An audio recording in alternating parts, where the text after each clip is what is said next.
What's up, everybody? Welcome to SNAX. I'm Courtney. This is... I'm Miriam. Hey, two black girls bringing you something fresh. No. In case you didn't know, SNAX is a relationship podcast. You know, we wanted to get some good conversations between men and women who are in these streets, as we say, and let's talk about it. So don't forget to follow us. Go ahead, Mir. No, I said, let's talk. Let's do it. That's right. So we have great conversations every week. We do have guests on at times who will enlighten you. Go back to the archives and you'll get some good information. Don't forget to follow us on social media, Twitter and Instagram, Snax_LA, and Facebook, Snax Fans. Hey, let's get to it. What are you snacking on today, Mir? Uh-oh, Mir got a little frozen. Well, I am snacking on. We're going to wait for Miriam to unfreeze. I got some cuties. Because we cute. Miriam. Oh, no.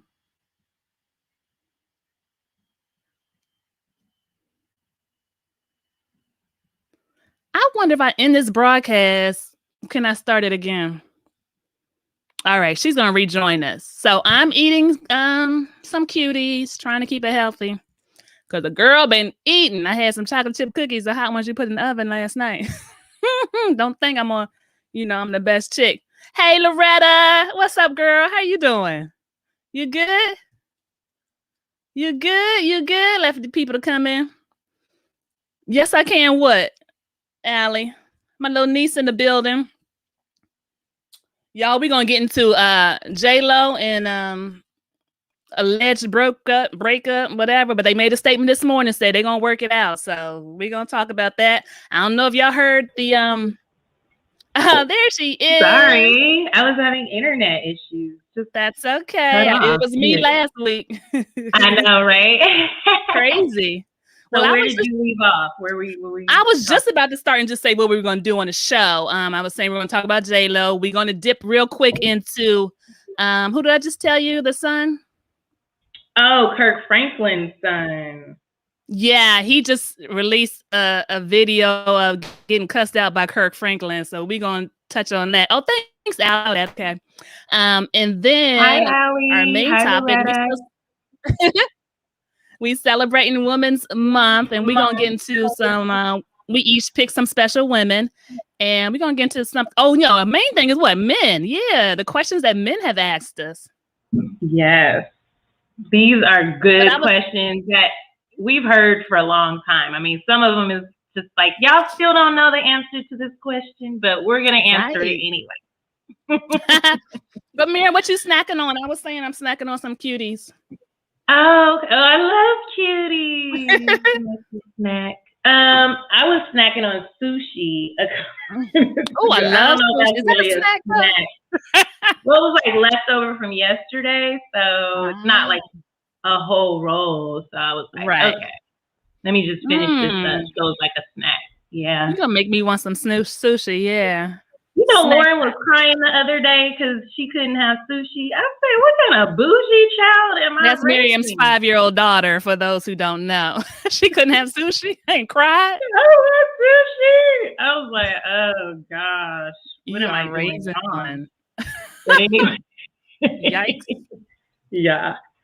But anyway, sorry guys, I cut out for a second there. So you want to let's talk about Jlo first, because that's some big news. I mean, they've been together for a long time and engaged for 2 years. About some infidelity. There are rumors of infidelity. What's her name, Courtney? Do you know her name? Yeah, I had it. Well, this is our segment called Snaxships. So we talk about different kind of relationships going on, personal or public. So the girl Maddie from the Charleston show. Ugh. It's like some country, like, what is it? Southern Charm. I watch it. Yeah, I watch it. So I love it. It's a good show. Some Southern white people, honey, where my black family lives and is from for centuries. But we ain't gonna get into all that. So that's another story. That's another topic for another day. That's another topic. But this girl, Maddie, you know, she's the single girl, single mother. She kind of dogged out Austin, one of the boys on the show. And so on the reunion, it came out that she was seeing this celebrity and had flown her out, and she was kind of acting like a hoe. The cast is kind of like calling her out as a hoe or something, right? Mm-hmm. And she's defending that she's not. So that's when it comes out that who is this guy? Oh, it was Arod. So I believe that's how the whole rumor started of her cheating. I mean, of him cheating. So that blew up about a month ago, maybe.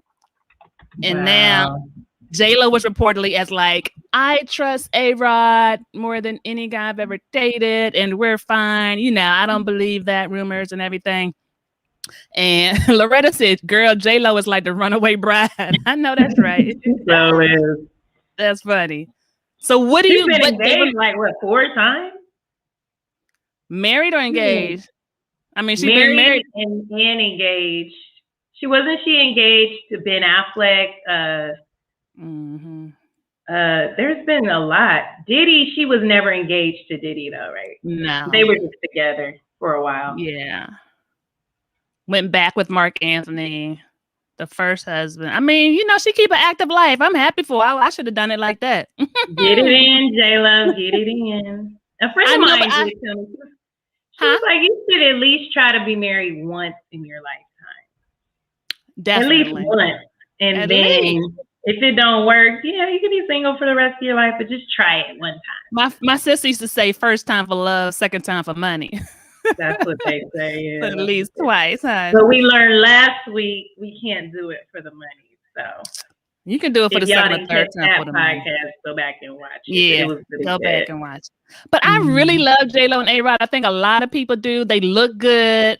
They were cohabiting with their families. You know, he has 2 girls and she has a boy and a girl, the twins. But what's funny is that the guys on my radio show, shout out Cheryl Underwood Radio, and y'all, we did talk about the drama with the talk on our podcast. So go check that out, Cheryl Underwood Radio podcast. Check it out. It's heavy. Ooh, Sharon Osbourne, honey, did one. But the boys on the show talked about he's always been a hoe. You know, that's his. Really? Yeah, like that's his longevity. That's his thing. And he cheated a lot on his wife. And he's had all these women. He's always been a whore, a man whore. I always get him confused with Derek Jeter. Don't they look alike to him? I kind of used to, but no, I mean, I know what you mean. But Derek is like black, and then A-Rod is. I know A-Rod better now, so I think he mixed too. He's black too, right? He's Spanish. Rodriguez. Oh, totally. I thought he was mixed. His last name is Rodriguez. But what are you looking at? Oh, the comments. No, I'm looking at you. So the girl's name is Madison LaCroix from Southern Charm. I don't know. But we'll have to see how this pans out. You know, they cleared up the rumor less than 24 hours that Jlo or their representatives dropped the word today that they're working through things so that they're not actually breaking up. So we'll have to see how that goes. What you think, Mira? I think it's true. I think somebody let the cat out of the bag before they wanted to let the cat out of the bag, and now they're just doing damage control. Maybe it's interfering with their sponsorships, the jobs they have going on, the contracts. Or the children. You didn't say anything to the kids yet, you know? Yeah, you have a blended family. Like, you have to be, you know, so, I mean, hopefully they work it out. But like I always say, you don't know what's going on behind closed doors. We really don't know.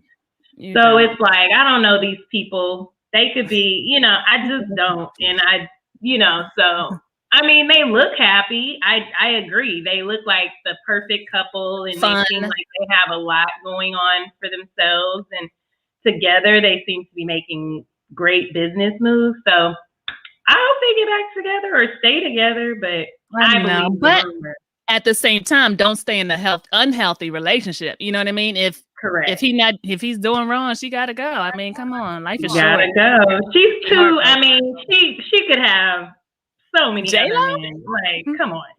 Why would you waste your time if you're not getting what you need out of the relationship? Girl. Off topic. Did you see that Bezos' ex-wife just married a school teacher in Seattle? Yes. Okay. I was like, she is on one. Who is this woman? I want to meet her. She is intriguing because who does that? a billionaire goes and gets a school teacher to marry. Like, I have respect for her though. She's a philanthropist. She's been giving away a lot of money. The She and I HBCUs. become best friends. Mackenzie, I'm here for you. If you want to become a friend, you know, like we can talk. I can like coach you. Like I want to be her friend. Right. That's funny. Well, the next relationship is a father-son relationship we're going to get into. Kirk Franklin and his son. He just released, you have his name? The son just released. It's on that link I sent you. His son just released a audio recording of Kirk Franklin cussing him the hell out, honey. So he wanted people to be shocked because, of course, Kirk Franklin is Rashad, is that what it is? Say it again. Rashad. How do you spell that? Kerrion. Yeah. Kerrion Rashad on Instagram if y'all want to check it. So, of course, you know, Kirk Franklin is of the cloth. So should he be cussing, you know, somebody out like this, especially his son? But in the comments, honey, the people were on the daddy side. Like, what did you do to get cussed out this bad? And the father, I mean, that's what we need more of that, I think, sometimes in these streets. Yoke them up, choke them out. Cuss them out. Very toxic. I just, like, you can be mad, but you don't need to. I mean, and the words he was saying, it wasn't just that he got cussed out. Like, he was, like, fed up. Like, degrading. His words were degrading. You don't say that kind of stuff to a man. I'll stomp the shit out of you, because the boy then said F you, right? He was like, fuck. And then he called him a BASS. Like, oh yeah, it's too much. Like, Kirk, calm it down. Come on. Well, I just feel like, and this bothers me because it's like we're supposed to be different. Like, if you're a Christian, like you're supposed to be set apart. Like, why would you stoop to the level of like cursing your own child out? Like, what does that say about you? I don't know, child. The KKK was full of Christians, but I'm just. No, but that's a totally different story. The KKK was using Christianity to continue promote. Christianity has nothing to do with what the KKK was doing. I'm saying that if you're going to live a certain way, like, I want you to live a certain way and not behind closed doors. It's something totally different. But I don't think because you're a Christian, that's the thing. Like, the son wanted people to react in that way. I think, oh, this is Kirk Franklin, man of the cloth, the Christian, the gospel singer. But yeah, you still a person. Like, I'm a Christian. That doesn't mean I'm not the Pope. I'm not Jesus. I'm not the Pope either, but I don't cuss my child out. I don't even. Well, wait till they do something, because I know plenty of mamas. I know plenty of mamas that done cuss their kids out. Wait till she only 5. I wouldn't do that. I had a father. My dad cussed like a sailor. Did he? So I grew up around that. I'm not doing that. It's just. But we don't know if this is a one-time. We don't know the facts of what happened. Like, how long? What is it stemming from? Is this the first interaction, whatever they're finding about, or is this the 5th interaction? We don't know what this is. You know, we don't know the facts at all. Yeah, but I feel like the facts don't matter. I just think, like, who talks to them that way? And what do you expect this man to be? And it brings up the topic of Black parenting, how we raise our children. We have to speak life into people in general, but especially our children. Even if they mess up, it's no reason for anybody to get cussed out. Like, I strongly disagree with that, and I don't care what he did. Like, it's unnecessary. And as a man, that's emasculating. Like, don't you want your son to be a man, like, and not really tolerate somebody calling him out of his name and stuff? That's too much for me. Well, he probably, Allie said white parents cuss too, and then white kids cuss them out. They do, more than but Black parenting, I mean, like the whooping and the stuff that beats down and breaks a person's spirit. Like, you don't need to break somebody's spirit to get your point across and to raise a well-adjusted child. But again, you're assuming this is his parenting across the board. This may not be this could be an isolated incident. They could have had calm conversations and the son was being hard-headed up until this point and he lost his control. Well, how old is the son? he in the video, I mean, in the audio, he says like I'm grown or something, but you know, they all say that. He looks about, I don't know. I mean, he looks. Is he over 18? He looks, yeah, I Oh, believe. he's a grown. Loretta said, I don't understand why record your dad and put it out there just to hurt him, I guess. That's another thing. Airing private business on social media. It's like when kids say, I'm going to call child services on you. Like, go ahead and call. My mom be like, go ahead and call them and you never see me again. You want to be in a foster system? Go ahead and do it. But it's just like, yeah, he did it to embarrass him and to show his true character. To me, that's a reflection. I know it seems minor for somebody to cuss like that, but it's just no, it's not minor. It didn't seem like that. That's probably how he normally talks. Like that's probably not an isolated incident. I don't think so. I mean, I don't think it sounds like something on the table something hot is on the table right now. I don't think this is an everyday pick your fucking shoes up. I'm gonna beat your ass. I don't think this is like what could it be? I mean, what's so bad that you? It could be anything. Who knows, girl? And he sounds like he's old school. Like you're disrespecting me. You know, my mother used to say, I brought you into this world. I'd take you out. That kind of mentality, and respect your elders, and you can't say anything. That old black, mentality. That's what I'm talking about. That's a black parents tend to be more on that tip. And yeah. I feel like, and we've talked about this in the past before, like I feel like that's why as black adults, we're probably not further ahead as far ahead as we should be, because we've been taught to respect authority no matter what. You have so I have a boss. Let's say I have a boss disrespecting me. Am I supposed to respect that authority just because that person is my boss, even though they're disrespecting me? Yeah, respect is earned. It's not given. So that's what my dad taught me. Like, you got to earn my respect. And talking to somebody that way I wouldn't talk to anybody that way, and that's his own child. So I wouldn't even do that to a person on the street that I don't know. Well, y'all know Courtney Black is bad. I'm gonna talk to you like that. So if I get we know you. As long as you know. We already know. I will cuss you out. Loretta said, yep, kids try to test parents and disrespect them more nowadays. I would never curse my parents even now. We just don't do that. Oh, no, I'm still scared of my mother. I don't cuss no parents out. I would never. No. But that's what I'm saying. If he had the audacity to cuss back, it just shows you what type of environment they grew up in. My daddy was cussing, and I still would never use a curse word around. Right. So to me, it just shows there's more to it. There's some toxicity in there. That's what I'm saying. There's something going on that we don't know about, of course, that has gotten way out of control. And I just hope, let's just pray for the family, bring it back to the Christianity, and hope they get some help and some healing and somebody intervene before it gets worse. Yeah, I agree. Ooh, that was heavy. Okay. So let's get... Let's lighten the mood. Yeah. Yeah. So we're going to answer some questions for some guys and women that are watching. Chime in. Like if you have, some feedback and you want to add your 2 cents to what we're saying, please feel free to go in the comments. We will be watching. So you want to go first, Corey? You want me to go first? Oh, so these are questions that men ask that they want the answers to. Let me see. Who should I start with? Okay, I'll start this one. What's a good first date? A lot of times guys don't know like what's a good first date.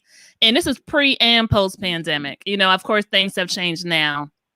I think a great first date is where you can get conversations. So I always hated if a guy planned a first date with a movie. Because to me, it felt like you just buying time to get another date.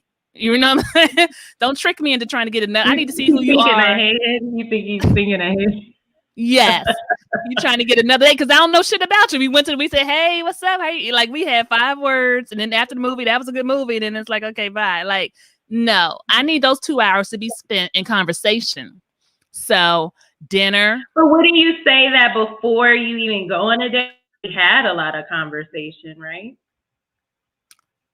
No, I still no, not enough conversation like in person, face to face. The first date, that means that's the first time that you guys are face to face, right? You Because may have I think talked of to a first date is you want to see that person in person, get a feel if there's any chemistry or anything like that. If you want to go further, by the time I've had a first date, we've at least been talking for like, let's say 2 weeks. And then you go on the date. So I would actually be okay with a movie first date because then you can discuss the movie after the movie's over.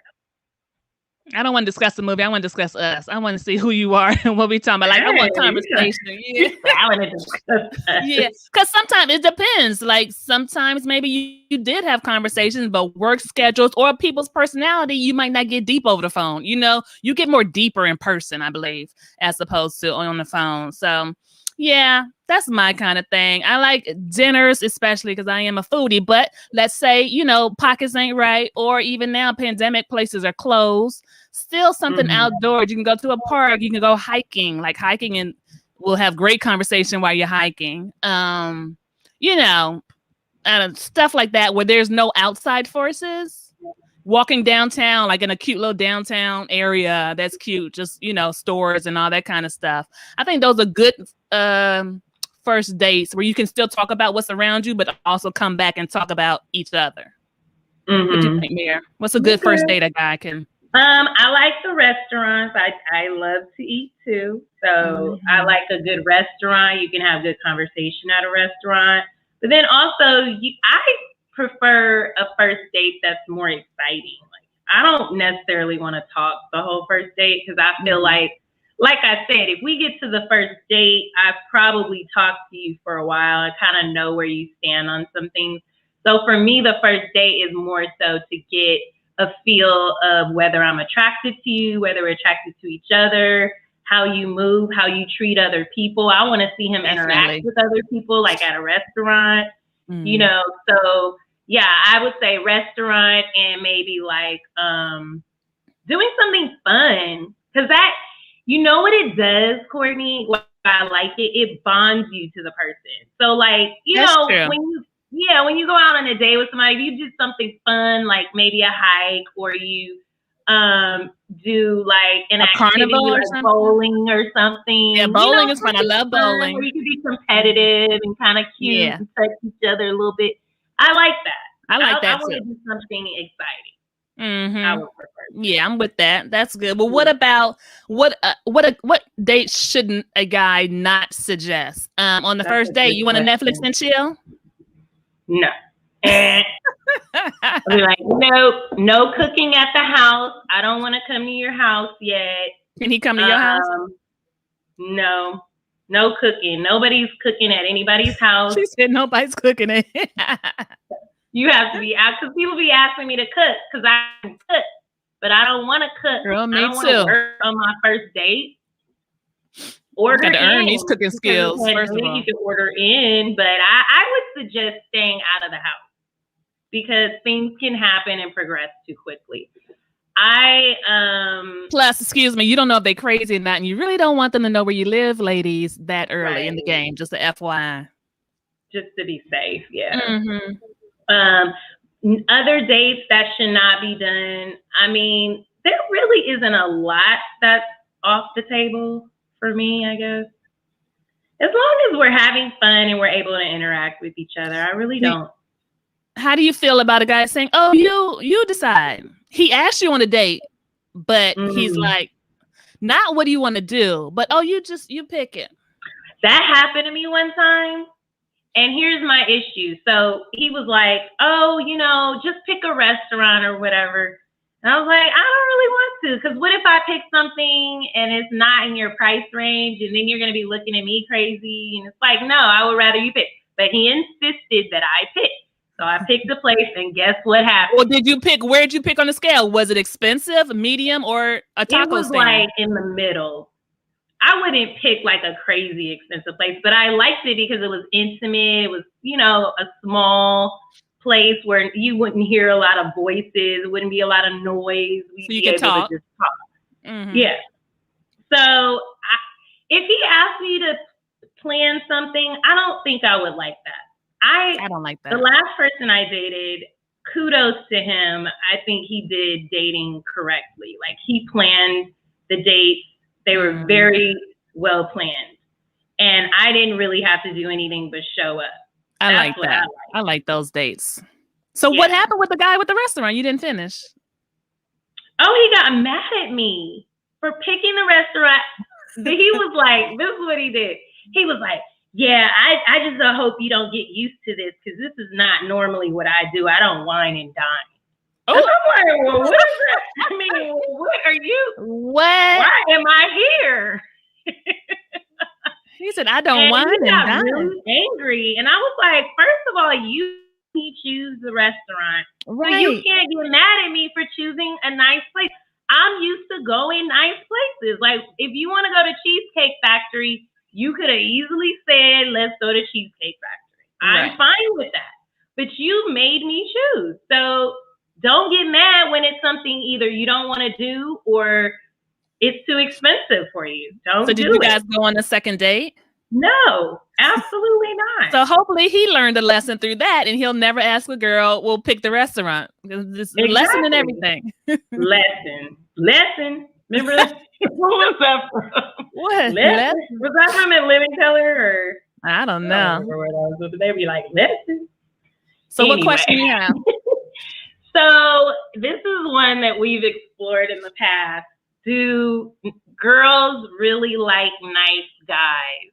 Oh, yeah. Has your opinion changed over time, Courtney? I wanted to ask you this because I know your answer from before, years ago. I know, and I was like, I want to know what your opinion is now on that question. I want you to answer it first. Say the question again.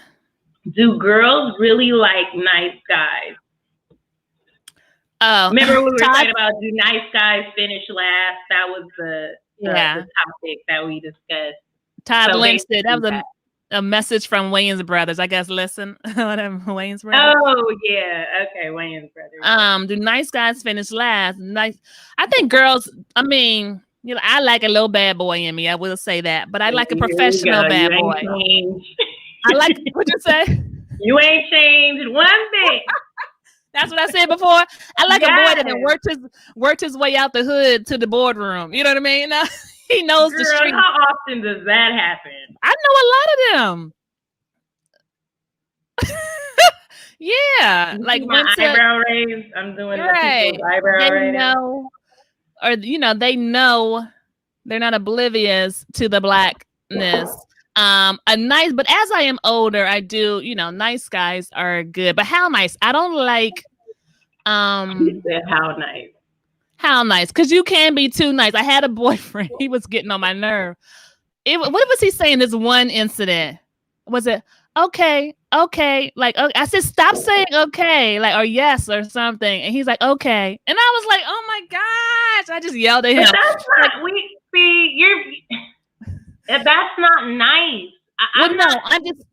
But there is a line between being nice and a pushover. So those are the ones that don't win, or the guys who are too nice, as in a pushover, and they get these bitchy women who take advantage of them. So that's when too nice. You don't know when to, use your backbone. But a nice guy, no, we all need a nice guy. That means a guy who is honest, loyal, knows how to communicate, trustworthy. I love that. Fellas, hit me up if that's you. Whether you got the bad boy or not, let me interview you. So we have the same. Okay, so now we have the same answer. So I always say yes. I love a nice guy. Like I've probably encountered one guy who wasn't so nice. But out of all the guys I've dated, they've all been like really nice guys. And when I say nice, I mean the things that you said, Courtney, like good communicator, but also very kind. When I think of nice, I think of kind and thoughtful and generous. And what you said earlier, like they compliment you, they're happy to be around you, That too. Talking about a nice guy sucker. And that was hilarious. They do not finish last. But what you said earlier too, about like how they treat other people, you know what I mean? Just like bitchy women. Like, no, that's not cute. A guy who's an asshole to people. Mm-mm. Now, I always preface nice with, because a lot of guys will be like, "Oh, it's too nice." No, it wasn't that you were nice. It was something else she didn't like about you. Thank you, Mayor. Yeah, it's not always because you're nice. So you might want to check your breath, check something, because it wasn't that you were too nice. Trust me on this, guys. We are two sophisticated women, classy. We like nice, but but Miriam, it could be what I said before. You have to know who to be nice to. So the men who are nice, they get taken advantage of by bitches. You know what I mean? And by bitches, I mean the girls who are taking advantage of you.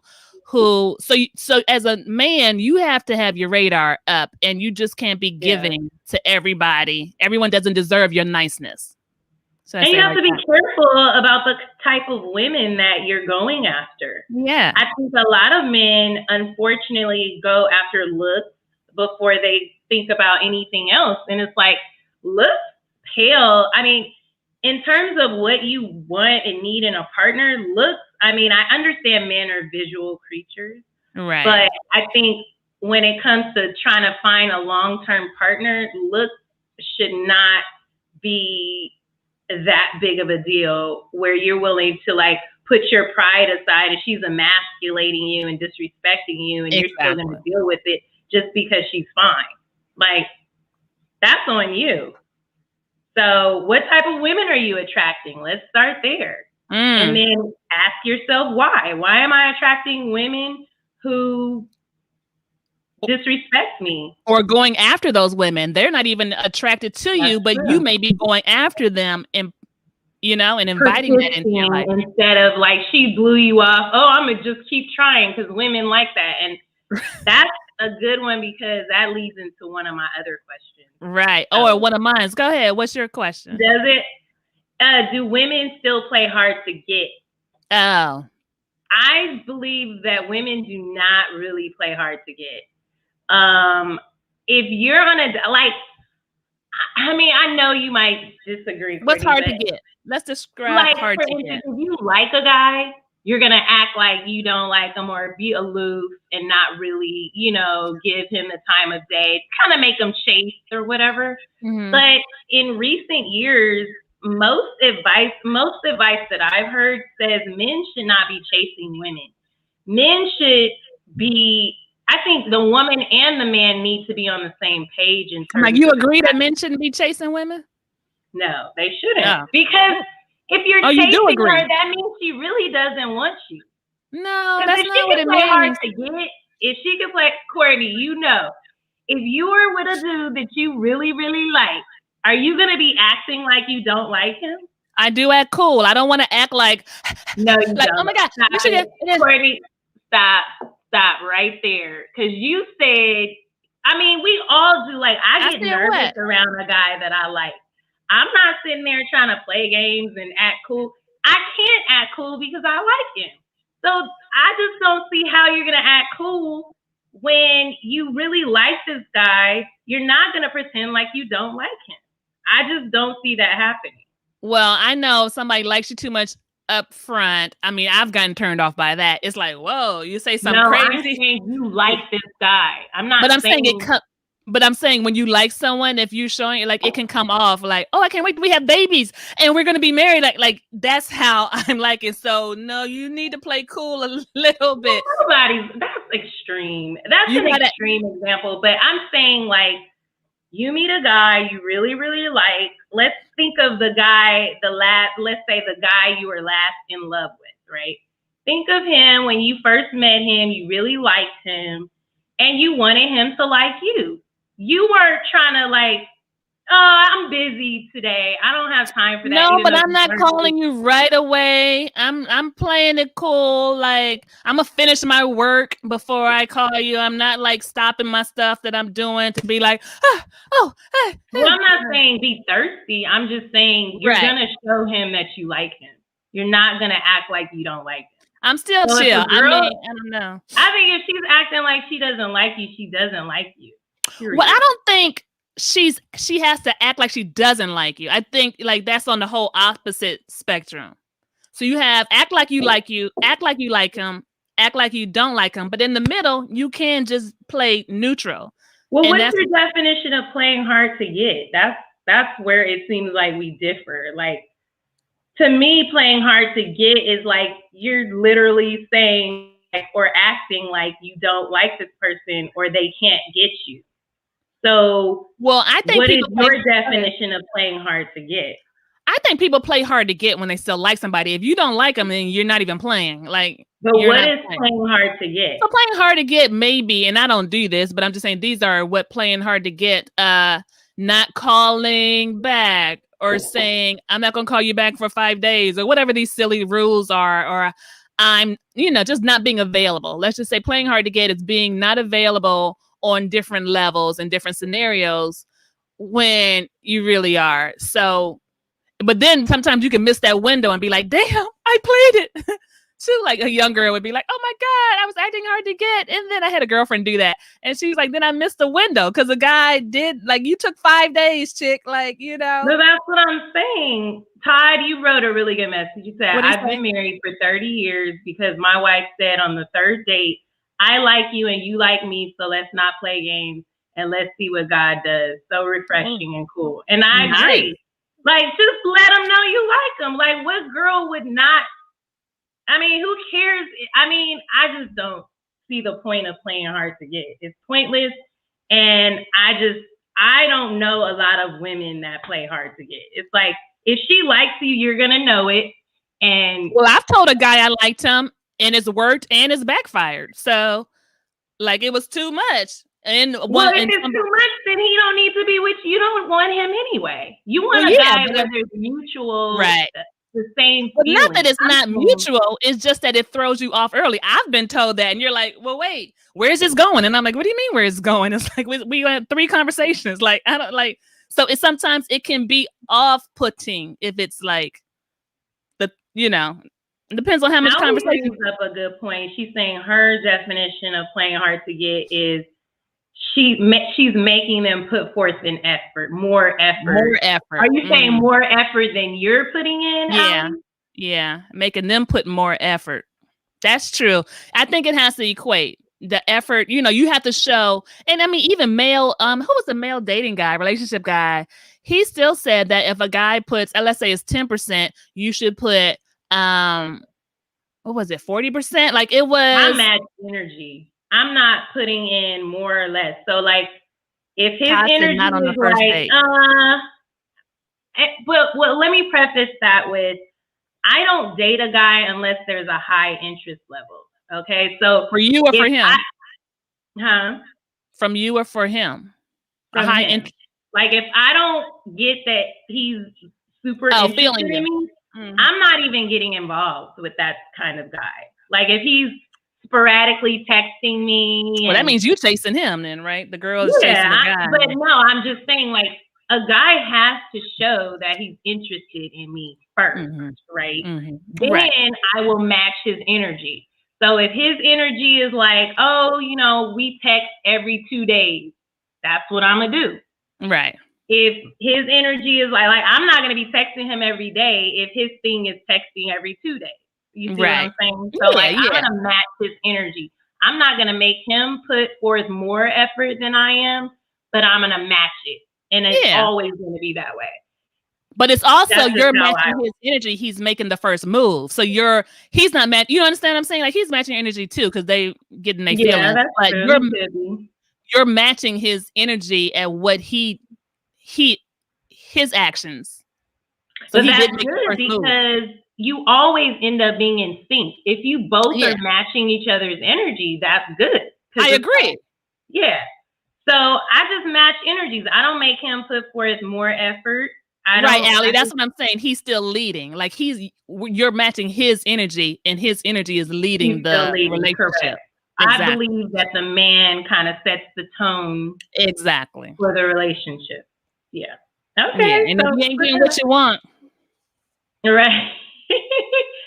So this kind of I got this question online. Someone said, it kind of goes to what we were saying. So should he pursue a girl who's canceled on him twice?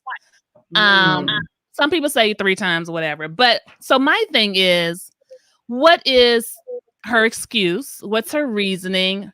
You know, you can, again, the nice guy. Is she just blowing you off with no conversation and no explanations?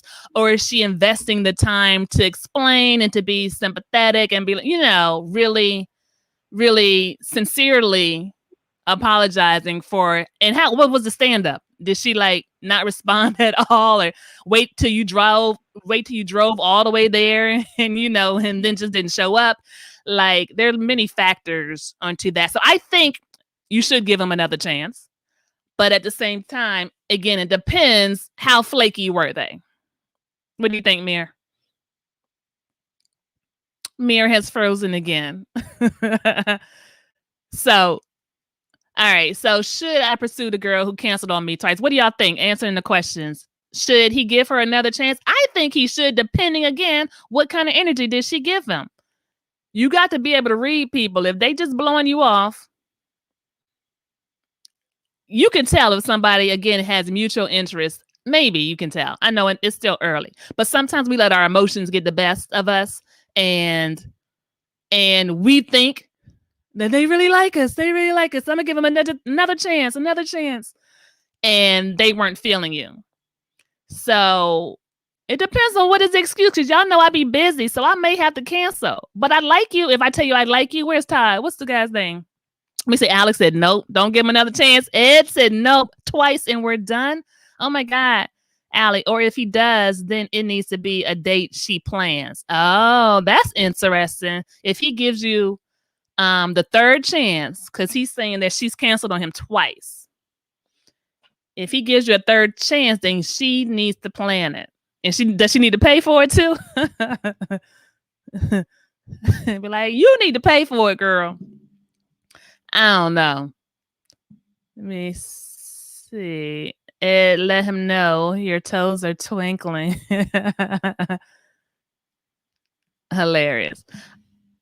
I don't know. Like I said, it depends on what that third date she need to plan. I feel you. To show that she's invested. That's gonna, he'll pay. He still gotta pay, right? But yeah, she should plan it, because if she puts energy into the planning, I feel you, Allie. That means that she's invested, and hopefully she should show through. It's something that she's obviously going to like to do. So, and y'all know if she flaked the third time, I'm watching, what's the show, Allie, we be watching?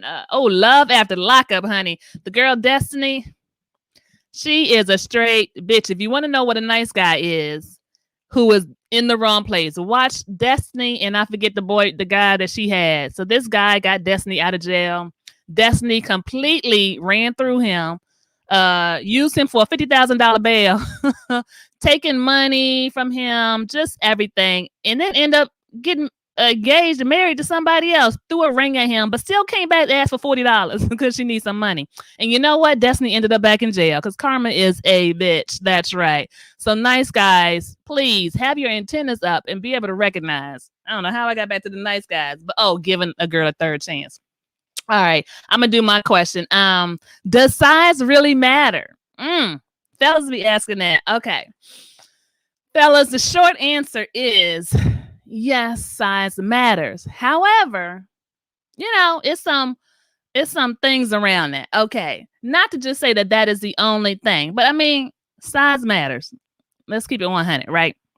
But I will say that personally, I mean, I'm the type of chick that you have to get into my head. So I've had a, not so well endowed boyfriend. For a few years we dated, of course. And I mean, as long as, the orgasms are popping every time, we happy. So no, while size matters, it's also the connection that you two share. Because if your connection is strong and amazing, honey, the girl is with you all the way. No, I won't say no matter what your size is, but you don't have to be a sequoia tree. I am so sorry, guys. I don't know. That's all right. And I love a sequoia tree. So So believe me, I I went on to Does Size Matter? Oh, good, good. So I said the short answer is yes, but it comes with, it's not just a flat yes. And how I dated a guy who wasn't so endowed. But if you had that connection, I had orgasms every time we had sex. We dated for a few years. And so if you have that mental connection with somebody, you know, that kind of supersedes, how well endowed, I should say, that you have to be. What do you think? I feel the same. I feel the same way. Yeah, I had a situation where that was the case, and it didn't really matter actually. So I guess I would say no, it didn't matter. But you know, But that's girl, all I'll say about that. I was dating this guy back in the day, and he was an asshole, right? Like he used to try to just like intimidate. You could tell he was gonna be a white beat or something. He just had this like energy, like Not who a you talking white to? What you doing? What you doing? My girlfriend used Wait, to he just was small though? That's somebody to tell you he was like 6 feet. So, I was seeing him. We've been on a couple of days, and girl, he tried when we encountering. When I tell you it was one of them like third fingers that's on, like them 6 fingers. You ever had somebody had a 6 finger over there by your pinky? Yeah. I said, what is going on? No wonder you act like that. No wonder. Yeah, they usually have a chip on their shoulder. So he had a deformity. It was, that was a like, I'm not lying. It was smaller than my pinky. It was like half of my pinky, and I barely saw it. He was hiding it. Like he was trying to just grind, and he thought he was doing something. I was like, what are you doing? And then he tried to hide, look down, and I got a glimpse of it, girl, but he was trying to hide it. I was like, what? Well, you would think that they would compensate for that by being like super nice, nice and agreeable, like right. But yeah, that's weird that they usually are like not nice people. Because it's a defense thing. Like, no, I'm a man, so it's a defense kind of manly thing that supersedes that is the ego comes from, and when a guy is well endowed, he's cool as shit, ain't he? Mm-hmm. Which is interesting. That's so weird. He's like, and it kind of makes the guy who is, that's a case where you would think like, oh, she just likes him because he's well endowed. No, he's confident and cool. Like cool. Like, so that's why I like him. It's not necessarily because of that, but yeah, you're right. He doesn't have to prove his manhood. Compensate for that in another way besides being defensive about it. But right. It's crazy, huh? That is crazy. I think we have time for one more question. Yeah, one more. What you got?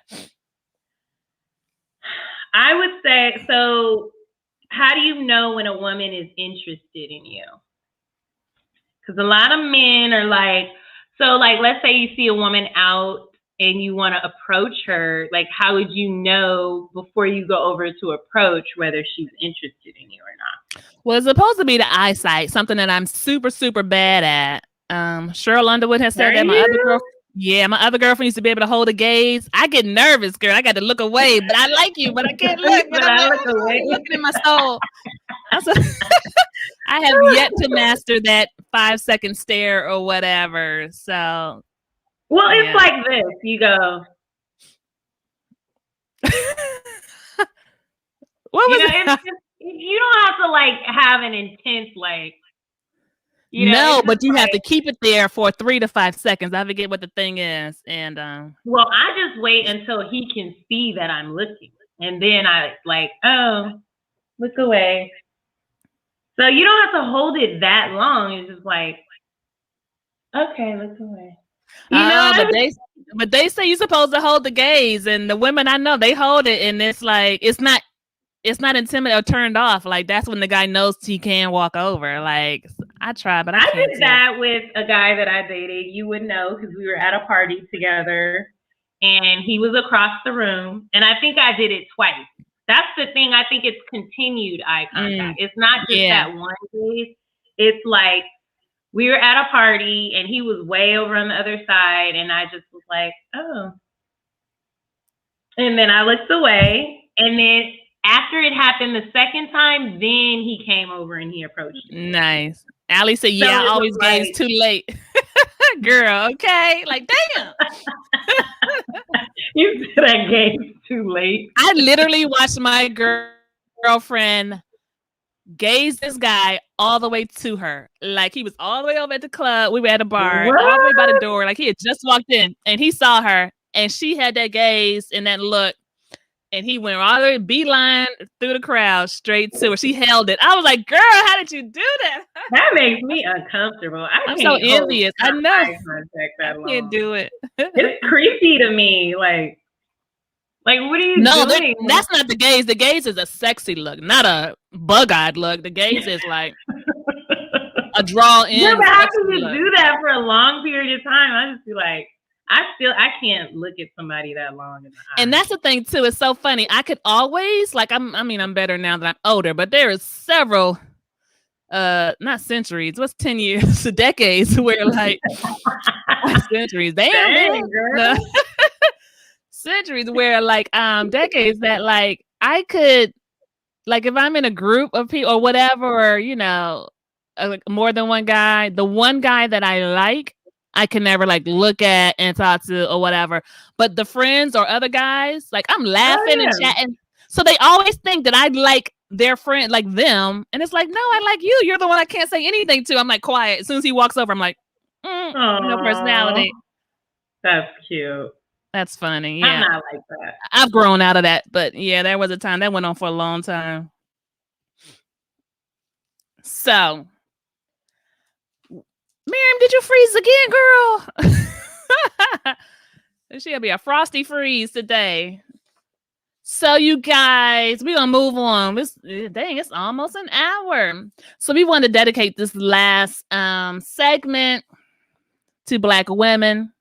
It is National Women's History Month. I'm sorry, Women's History Month, and we just came out Black History Month. So the first person I wanted to celebrate is Misha Ross Porter. Now, Misha Ross Porter, she starts a new job tomorrow, March 15th. She's a longtime New York City educator, and she will become the first Black woman to lead the nation's largest public school district as the New York City schools chancellor. So, she starts tomorrow. Congratulations. Now, the chancellor, Misha is going to head the New York City Department of Education, and she'll be responsible for the day-to-day operation of the department, as well as responsible for New York City public schools, all of them. You better work, Black girl. The chancellor is appointed by the mayor and serves at the mayor's pleasure. Now, she was the daughter of a teacher. She herself was a teacher, an assistant principal, a principal. She also was a school founder, and her last day, she's just leaving her job as the Bronx executive superintendent. So she's going from superintendent to chancellor of all of New York City schools.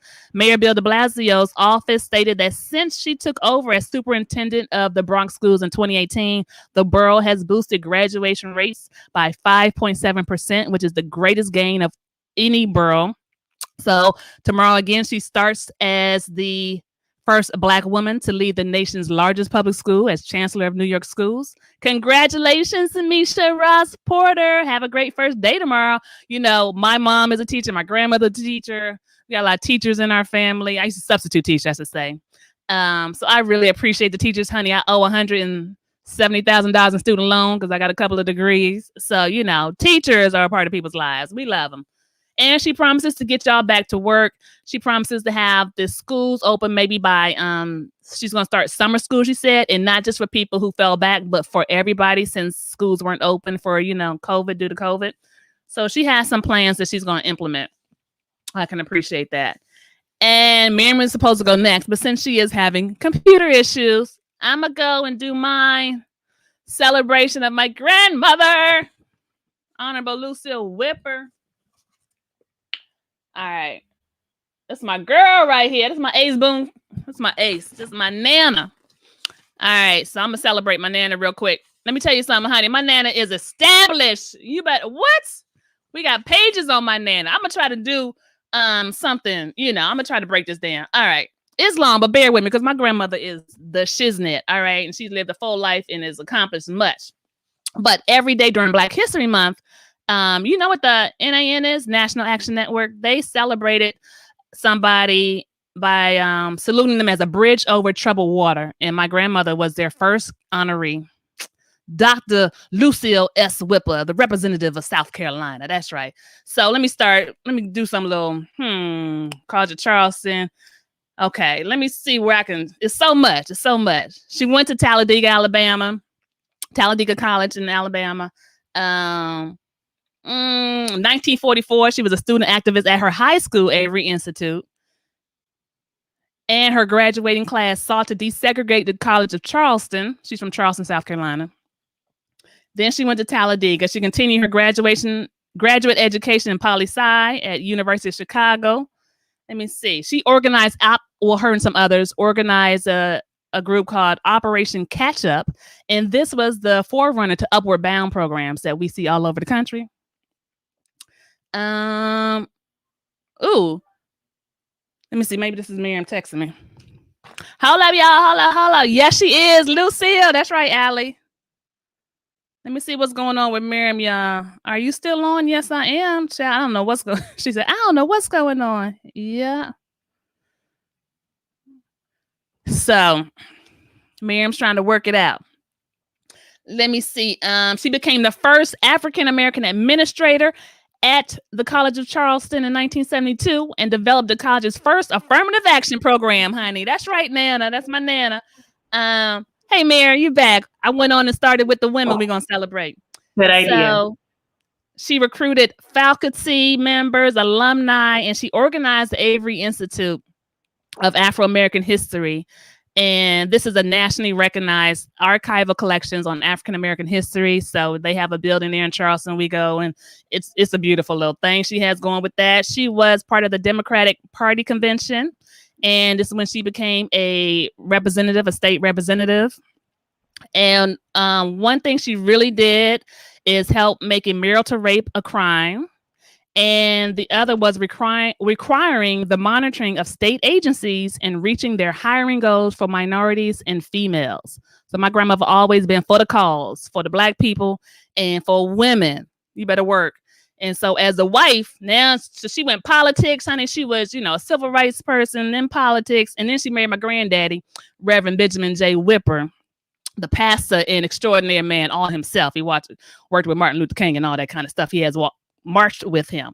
So she was the first lady. And then being a first lady, she did a lot of stuff with that child. Past president of the Women's Educational Missionary Convention of South Carolina. Whew. So, y'all, I'm saying, I printed this off because she's just the bomb. You know what I mean? And she's still alive. She's gonna be 94 this summer and has lived a full, glorious life. Thank you, Jesus. Former member of the Morris College Board of Trustees and the Benedict College Board of Trustees. Recipient of numerous awards.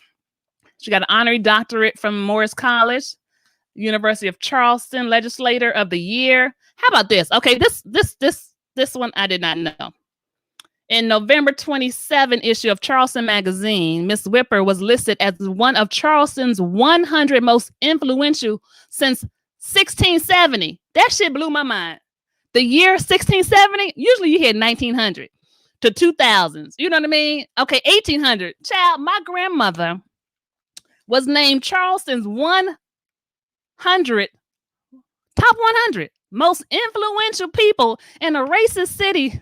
I'm sorry, Charleston, but y'all know y'all roots. Since 1670. I'm sure she may be the only Black person on the list. I don't know. But since the year 1670, that blew my mind. I'm so proud and honored to be this woman's offspring. So, yeah, she has a great story. Thanks, Ed Nava. Well, Miriam, I just finished. I don't know what's going. This is. She's gone again. All right, so she's not going to get to celebrate her women. We were going to do 2 women apiece. I'm celebrating my grandmother, Lucille S. Whipper, representative of South Carolina. It's Courtney Black. Life love, and snacks. Sorry, Miriam had some issues, y'all. We'll be back next week. Check us out. Stay safe. Bye. And thank you so much for watching.